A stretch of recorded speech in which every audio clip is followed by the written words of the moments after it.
Hello everyone and welcome to my channel. I am SEVYN K, a life, relationship, and manifestation coach, and I combine the teachings of all three to bring you the best experience to bring in the love, life, success you so much crave, dream of, and desire. All right, guys. So first and foremost, I wanted to thank the viewers and subscribers for not only supporting my channel, but for really posting some phenomenal comments, sending me some great emails, and allowing me to help you guys through these trivial times when it comes to love, relationships, and breakups. Guys, the season is upon us for the holidays. You know, for about the next 4 months, we're going to go through Halloween, Thanksgiving, Christmas, New Year's Eve, New Year's Day, and oh boy, the dreaded Valentine's Day. And guys, you know, it is a really, really beautiful time of the year, and it brings out a different spirit and a sense of happiness, elation, and emotions in people. And it really is peak season for reconciliation for many people, whether they are making amends and reconciling strained or failed relationships between parents and siblings, cousins, friends, co-workers, and mostly romantic reconnections and reconciliations. It's also peak season for proposals and marriages because, again, the holidays has a very deep effect emotionally and psychologically because a lot of things are happening during this time of the year. You know, the leaves are falling, the trees are changing colors, there's a different smell in the air, the temperature is changing. So depending on your demographics, it's starting to get chilly. Maybe it's already cold. For some of you, it's already snowing. We're going to see a lot of festivities and holiday decorations. There's children trick-or-treating, so we're going to see costumes and all these different spooky sceneries and movies and different events such as, you know, the cooking and the parties and the drinking and the holiday music. You know, the festivities really does make us feel warm inside, sometimes even like children again. And those are the emotions that create memories during the holidays between ourselves, our friends, our family, and our romantic loved one. And so as amazing and beautiful as the holidays will be and are, it can also be a very lonely and painful time and a trivial time for many of you who are experiencing breakups. You know, you're used to the customs, the tradition, the routine of the holidays, the travel and cooking together and shopping together and attending different events for work and friends and family. And now that this person that you guys love has, you know, walked away, has ended their relationship, there's a huge part of what makes the holidays amazing. It's missing now. And, you know, a lot of people will end up doing a few things that can cause the ex to actually run for the hills even faster. Or if you were at the brinks of reconciliation, it can cause them to change their mind. So I want to talk about what those three things are. And hopefully you guys will take advantage of this and make sure that you're on track to bring the ex back and reconcile if that is what you're looking for. And hopefully you guys can finally stay together. So the first thing, guys, is manipulation. You know, one of the things that I want you to remember is when this person first met you, there were so many things about you that attracted them to you. How you look, how you talk, how you walk, how you dress, maybe how you made them laugh, maybe different skills or talents that you have, maybe your quirkiness, you know, maybe you have a great sense of humor, maybe you're a phenomenal cook. Doesn't matter. It's a series of things that really, really made you attractive to this person, allowed them to want to pursue you and chase you and love on you, and eventually offered you a commitment in a relationship. And over time, we ourselves can lose track of a lot of the things that allowed this person to become attractive, that brought value to their life, value to their very existence. And eventually that value diminished or completely went away, causing the breakup. Now, I'm not saying you're the only reason for the breakup, but I want you to reflect on who you were when they first met you. Now, when a person ends up breaking up with you, obviously they want their freedom, they want distance, they don't want to deal with the backlash of a breakup. And they feel like maybe there's something out there that's going to fulfill them more than the relationship that you guys shared. It could be sports. It could be a different career opportunity, a different place to live. It could be dating. Doesn't matter, guys. They just feel like there's something else that's better than what you guys shared. And this is ultimately what they're looking to pursue. And by you becoming manipulative is directly disrespecting their choice. It's actually treating them like they don't have the right to their own choices, or that they don't have the right to make their own decisions. It also insults what they perceive as their own intelligence. When you are using different manipulation tactics, it is a very high sense of inconsideration and a huge turnoff. It is definitely annoying, and it is something that will cause the ex to not want to come back, or if they're trying to come back, it will turn them off again, sending them running for the hills. Guys, you have to make sure that you understand that when a person ends a relationship with you, you must allow them the space to go through their journey.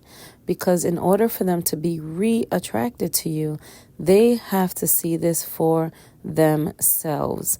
And attempting to manipulate someone by using the no contact rule, the wrong way, by using manipulation tactics, by using your children against them, finances against them, or anything that you can conjure up, will only make the circumstances worse, will devalue you, and will make you look like someone that they truly always should have stood away from.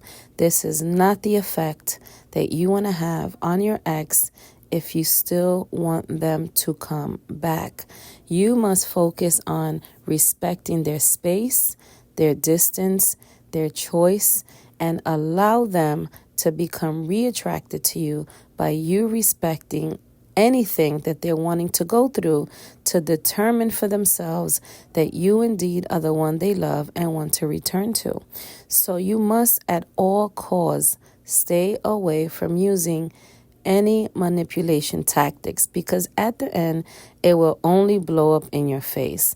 The second thing that you guys do not want to do that will cause the ex to never come back or really say to themselves, I made the right choice by not staying with this person, is lack of emotional control. You know, many of you guys, for one reason or the other, still have to communicate with the ex. Could be because of employment. Maybe you guys work together. Because of children. Maybe you guys are on a sports team, or maybe you're just in the beginning stages of reconnecting. And if you're constantly having these emotional breakdowns and constantly having to talk about the breakup and constantly having to reinstate all of the things that they did wrong and you did wrong, this is extremely draining. It depletes a person's happiness, and it actually is very overwhelming and a huge turnoff. You must have emotional control and intelligence. There is a time and a place to be vulnerable emotionally, express your emotions, and be able to share how you feel when it is the right time and place. Oftentimes, I get so many clients that are looking to come back to their ex, and the moment they share one conversation or their first text message, or they go back out on their first date since the breakup, the very first thing that the dumpy does is vomit all of these emotions on them time and again. And it causes the ex to change their mind, not wanting to return.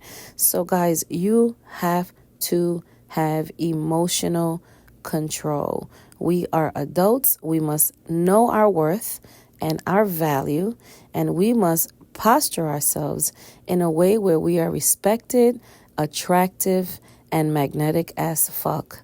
And acting in a manner where you are acting like a child who is constantly throwing temper tantrums is not cute.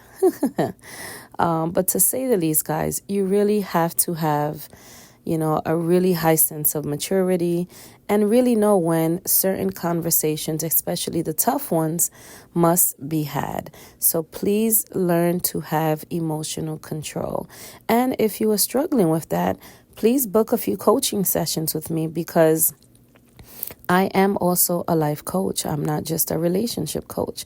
So if you are struggling with some character traits that may have caused part of the reason why the ex may have walked away, and you're struggling as to how to tweak these character traits for the best, then reach out to me. Coaching details are in the description below. All right, guys. And the very last and third thing. Okay, guys, the third thing that we want to talk about is breaking no contact. Better yet, what I mean is consistently or continuously breaking no contact. Listen, guys, we have to act with full self-value. You have to remember to know your worth, and constantly breaking no contact is still allowing the person who has walked away to let them know that you're there. You're essentially comforting them through the breakup. And not to sound mean, but if a person chooses to leave you and feels that right now your relationship to them, chemistry, connection, or compatibility is not fulfilling them, then why should you put in any effort to reach out to them? And by doing so, you're still letting them know that you're there. And by letting them know you're there really makes you look needy and desperate, and as if you have no sense of self-independence and a life of your own.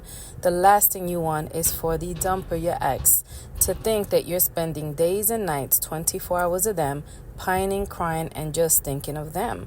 Now, even if that is the case, because it does feel that way soon after a breakup, it feels that way a year after a breakup, it can feel that way anytime after a breakup. But what you don't want is for the ex or the dumper to know this, guys. You must rely on your resources, your friends, and your family, and you must present strong, stable to the ex, because that's it's a very attractive quality. You cannot pine over them, be desperate over them, continuously break contact, because if you don't allow them to feel your absence, if you do not cut access to you, it will make them too comfortable because you are still there. Remember the kid in the park syndrome. Every time they turn around, you are there. So there is absolutely no reason for them to miss you, think of you, or even want to reconcile with you. So guys, you really have to be committed, primarily for you, for your well-being, for your recovery, to reflect, to gain clarity from the circumstances, and to take advantage of the lessons that you're going to be learning throughout this journey as a result of the breakup. But if you are constantly breaking no contact, eventually that byproduct that I always talk about, which is them feeling your absence, becoming concerned that they're losing you or losing you to someone else, loses its pizzazz. They will consistently know that you will one day reach out again and retreat back into no contact. They will constantly call you bluff until eventually the need to want you back, missing you, is not even a thing, and they will move on with their life because you never gave them the breakup. You never gave them your absence as requested. So if there is anything that an ex would want to feel, is their choice. That's what they ask for, and that's what you give them. And by doing so, you become magnetic, attractive, respected, desired, and wanted. So with that said, ladies and gentlemen, those are the top 3 things that I would recommend you not do throughout this process, and rechannel your energy back on you. Focus on you, loving you, self-care, and going out, getting busy, living your life. Every morning that you wake up and you get to smell the air outside and share time with your children, your friends, your family, that is a blessing. To exist, to be alive is a blessing. You have to be able to take advantage of the existence of you. Depend on your own faculties, depend on your friends and your family to help give you the fulfillment that you need. The validation of your life is all you're ever going to need, and you must not take that for granted, because by sitting around just pining and crying over one human being and not allowing yourself any space to grow, there is no freedom in that. There is no growth in that.